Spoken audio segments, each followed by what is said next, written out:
میں اکثر دوستوں کو کہتا ہوں کہ میرے لیے نا سب سے مشکل کام انکار کرنا ہے, مجھے انکار نہیں ہوتا. تو میں آپ کہوں کہ میں کیا کروں.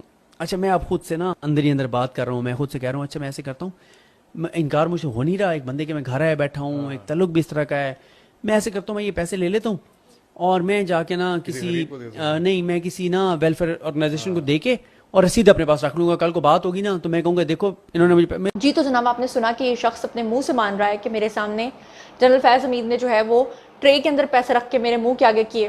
ساری بات ہے انہوں نے ہر ایک شخص کا اس کے منہ کے مطابق جو ہے وہ ایک ریٹ رکھا ہوا تھا, اس کو وہ ریٹ ملتا تھا اور وہ کام کر لیتا تھا. اب ایسے میں جناب آپ کو بتاتی ہوں ایک اور دھماکہ خیز خبر, اور وہ خبر یہ ہے کہ پی ٹی آئی کے لوگ باقاعدہ طور پہ جسم فروشی کے معاملات کے اندر ملوث تھے.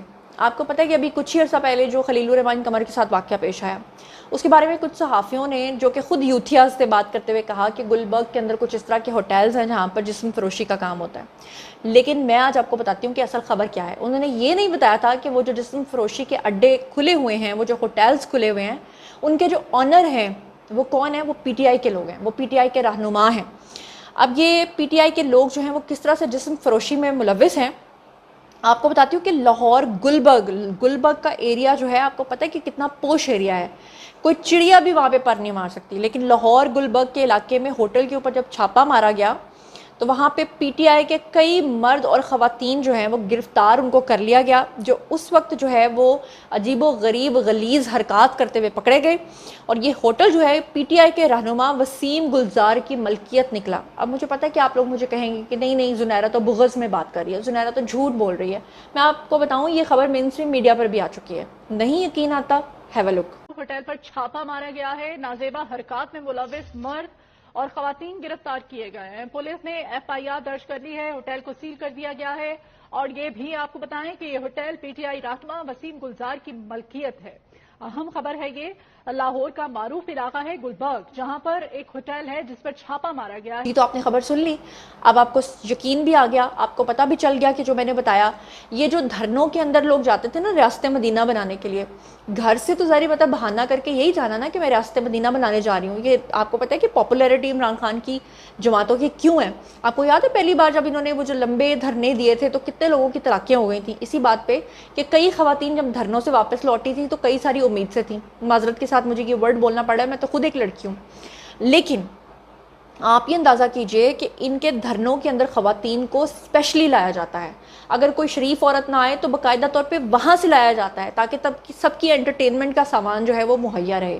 یہ ہے وہ بے غیرت پارٹی جو بظاہر نعرہ لگاتی ہے, کس چیز کا بظاہر نعرہ لگاتی ہے کہ ہم لوگ ریاست مدینہ بنانے چاہ رہے ہیں. مجھے آج بھی یاد ہے عمران خان کا ایک پرانا کلپ میں آپ کے ساتھ شیئر کرتی ہوں, جس میں خان صاحب سے جب پوچھا گیا تھا کہ آپ پلے بوائے ہیں تو عمران خان نے خود اپنے منہ سے مانا تھا کہ ہاں میں کسی کا نقصان تو نہیں کرتا, کسی کی چوری تو نہیں کرتا اگر میں پلے بوائے ہوں. ذرا سنیں. پلے بوائے عمران خان, اس کا کیا مطلب ہے؟ پلے بوائے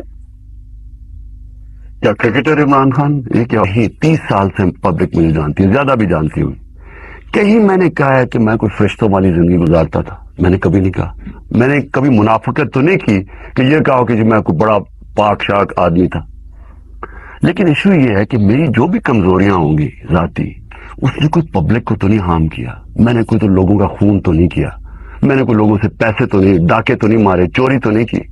لیکن میرے الزام لگائے ہوئے ان کو آگے بڑھائے ہیں, انہوں نے اور بھی بڑے الزام لگائے ہوئے ہیں. میں تو کہتا ہوں یہ آگے بڑھائیں, تو دھمکیاں نہ دیں ہمیں. کیا دھمکی دی انہوں نے؟ اب ظاہر ہے کہ جھوٹ بولنے میں اور غلاظت پھیلانے میں پی ٹی آئی کا کوئی ثانی نہیں ہے. یہ شہزاد اکبر نامی شخص آپ کو پتہ ہے کہ لنڈن میں بھاگ گیا تھا, اور اس نے لنڈن کی گورنمنٹ کو بھی پاکستان کی گورنمنٹ سمجھ کے جھوٹ بولا, اور اس نے کہا کہ اس کے گھر کے باہر جو ہے کچھ لوگ آئے نامعلوم افراد, یعنی اس کا اشارہ اسٹیبلشمنٹ کے لوگوں کی طرف تھا, فوج کے اوپر حملہ کرنا چاہتا تھا. اس نے کہا کہ فوج کے لوگ آئے اور اس کے منہ کے اوپر تیزاب پھینک کر چلے گئے. اور آپ کو پتہ ہے کہ لنڈن کی جو پولیس ہے انہوں نے اس کے گھر کے آگے پیچھے دائیں بائیں اوپر نیچے کی جتنی سی سی ٹی وی فوٹیجز تھیں وہ ساری کی ساری نکال لیں, اور پچھلے ایک ہفتے کی فوٹیجز انہوں نے کھنگال دی, اور بعد میں انہوں نے اپنی رپورٹ میں کہا کہ یہ شخص جھوٹا ہے کیونکہ اس کے گھر میں کوئی بھی نہیں آیا. لیکن یہ شخص اسی طرح سے جھوٹ پھیلاتا رہا, اسی طرح سے بکواس کرتا رہا کہ اس کے چہرے کے اوپر تیزاب پھینکا گیا. اب اس شخص نے پاک فوج کے بارے میں ایک اور اس کو ملائن کرنے کے لیے جھوٹ بولا. کیا بولا؟ اس شخص نے کہا کہ جی آرمی کی کوئی کانفرنس چل رہی تھی یا ان کا وہاں پر کوئی ایونٹ چل رہا تھا جہاں پر فوجی اور فوجی کیڈٹس وہاں پہ موجود تھے, اور اس نے کہا کہ وہاں پر جو ہمارے آرمی چیف ہیں یا کوئی ہائی آفیشل جو آرمی کا ہے وہ خطاب کر رہے تھے اور انہوں نے کہا کہ فوج کو کبھی بھی سیاست میں مداخلت نہیں کرنی چاہیے اور نہ ہی فوج کبھی سیاست میں مداخلت کرتی ہے. تو وہاں پر اچانک ایک کیڈٹ کھڑا ہوا اور اس کیڈٹ نے کہا کہ سر آپ جھوٹ بول رہے ہیں, میرے والد جو ہیں وہ پی ٹی آئی سے تعلق رکھتے ہیں اور ان کے گھر پہ چھاپے پڑے اور ان کو اٹھا کے لے جایا گیا, تو آپ تو یہ غلط بات کریں. اور اس کے بعد وہ جو آرمی کا ہائی آفیشل تھا وہ بڑا شرمندہ ہوا اور کیا بکواس اور کیا کیا کچھ یہ کہہ رہا ہے. اس نے نہیں مینشن کیا کہ وہ جگہ کہاں تھی, اس نے نہیں مینشن کیا کہ وہ ایونٹ کون سا تھا, اس نے نہیں بتایا کہ وہ کیڈٹ کا نام کیا تھا, اس نے نہیں بتایا کہ وہاں پر واقعہ کیا پیش آیا تھا, کیسے پیش آیا تھا, کس تاریخ کو پیش آیا تھا. بس ایویں منہ میں بکواس آئی اور کر دی. کیا کہا, ہیو اے لک. ایک وہاں پہ جو کیڈٹ تھا اس کا صبر کا دامن چھوٹ گیا اور اس نے ہاتھ کھڑا کیا اور کھڑا ہو کے اس نے سوال کیا کہ جناب والا, آپ نے فرمایا, ہمارے آرمی چیف نے فرمایا کہ سیاست سے ہمارا کوئی تعلق نہیں ہے. ہم بھی یہ مانتے ہیں, ہمیں کاکول میں بھی یہی پڑھایا جاتا ہے کہ ہمارا سیاست میں کوئی دخل نہیں ہے. ہم جب ایک افسر بنیں گے تو ہم جس آئین کا حلف لیں گے اس کے اندر بھی یہ لکھا ہوا ہے. لیکن حضور میں آپ سے ایک سوال کرنا چاہتا ہوں کہ میرے والد پاکستان تحریک انصاف کے ٹکٹ ہولڈر تھے, ہمارے گھر کے اوپر چھاپے پڑے, ہمارے گھر پولیس آئی, ہمارے گھر سے آ کے ہمارے والد کو اٹھا کے لے جایا گیا اور ان کے ساتھ ملٹری انٹیلیجنس کے لوگ تھے. میں اس بات کا عینی شاہد ہوں. تو مجھے آپ بتائیے کہ آپ کیسے کہہ سکتے ہیں کہ آپ کا سیاست سے کوئی تعلق نہیں ہے, آپ کا ان تمام معاملات سے کوئی تعلق نہیں ہے اور اس وقت فوج جو ہے وہ اپنے حلف سے پاسداری کر رہی ہے. تو اس سوال کے بعد یقین جانیے وہاں پہ سناٹا چھا گیا. وہ بہت سارے کیڈٹس یہ ایکسپیکٹ نہیں کر رہے تھے کہ شاید, بہت سارے لوگوں کو تو پتہ تھا اس قصے کا کیونکہ وہ ان کا وہاں پہ کہتے ہیں نا ہم کورس میٹ ہے, لیکن وہاں پہ اس کے بعد کہتے ہیں نا چراغوں میں روشنی نہیں رہی. اور پھر اس کے بعد جناب ڈی جی صاحب نے جسے کہتے ہیں نا وہ ایک سٹپٹائے ہوئے گھوڑے کی طرح وہاں سے دوڑ لگائی اور وہاں سے تشریف لے آئے. جی, تو یہ ہے پی ٹی آئی کا طریقہ کہ آپ لوگ غلط خبریں پھیلائیں اور جب اس کی تردید آ جائے, وہ کہتے ہیں نا کہ جھوٹ کے پیر اتنے لمبے ہوتے ہیں کہ جب سچ جو ہے وہ منزل پہ پہنچتا ہے تو اس سے پہلے تک جھوٹ جو ہے نا وہ پوری دنیا کا چکر لگا کے آ چکا ہوتا ہے واپس.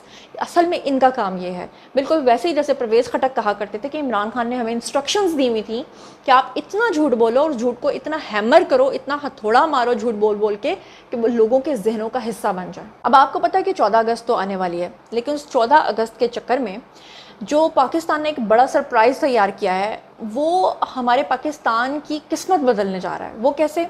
پاکستان نے ایک تو اپنا معاشی پلان ترتیب دیا ہے. وہ پلان کیا ہے وہ تو میں آپ کو بتاتی ہوں, مگر ہمارا جو گوادر کا انٹرنیشنل ایئرپورٹ ہے وہ مکمل طور پہ تیار ہو چکا ہے اور 14 اگست کو اس کے افتتاح کی تیاریاں ہو رہی ہیں.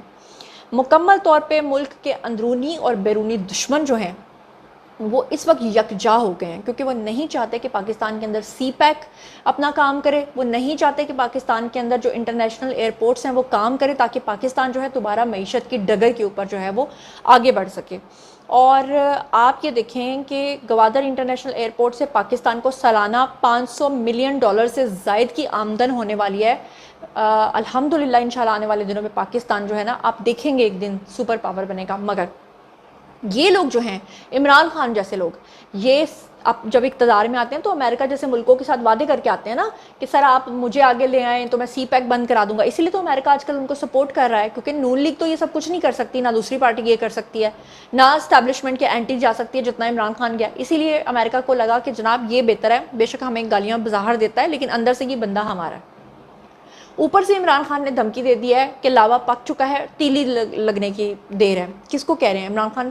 یہ ہڈن جو طاقتیں ہیں ان کو میسج بھجوا رہے ہیں جیل کے اندر سے. یہ کوڈ ورڈنگ میں ان کی باتیں ہو رہی ہیں. تیسری طرف گوادر کی طرف سے اسرائیل سمیت پورے ملکوں کو پاکستان کی تکلیف ہو رہی ہے. چوتھی طرف جو ہے سی پیک کی تکلیف ہو رہی ہے. تو آپ کو سمجھ آ رہی ہے کہ معاملہ کیا تھا, کیا ہے اور کہاں کو جا رہا ہے. جناب آج کے ولاگ کا ٹائم پورا ہو گیا ہے. آج کی خبریں اتنی ہی. باری ہے جی آپ لوگوں کی آئی کامنٹ سیکشن میں مجھے بتائیے کہ آپ ان تمام خبروں کے بارے میں کیا سوچتے سمجھتے ہیں. جو کچھ بھی آپ سوچتے سمجھتے ہیں شیئر کیجیے, پرسنلی جواب دوں گی. مزید خبریں, ولاگز, انٹرویوز اور سیاسی تجزیہ جاننے کے لیے میرے ساتھ کنیکٹڈ رہنا ہرگز مت بھولیے گا. چینل کو سبسکرائب کر لیجیے گا. اپنا بہت خیال رکھیے گا. اللہ نے کے بان.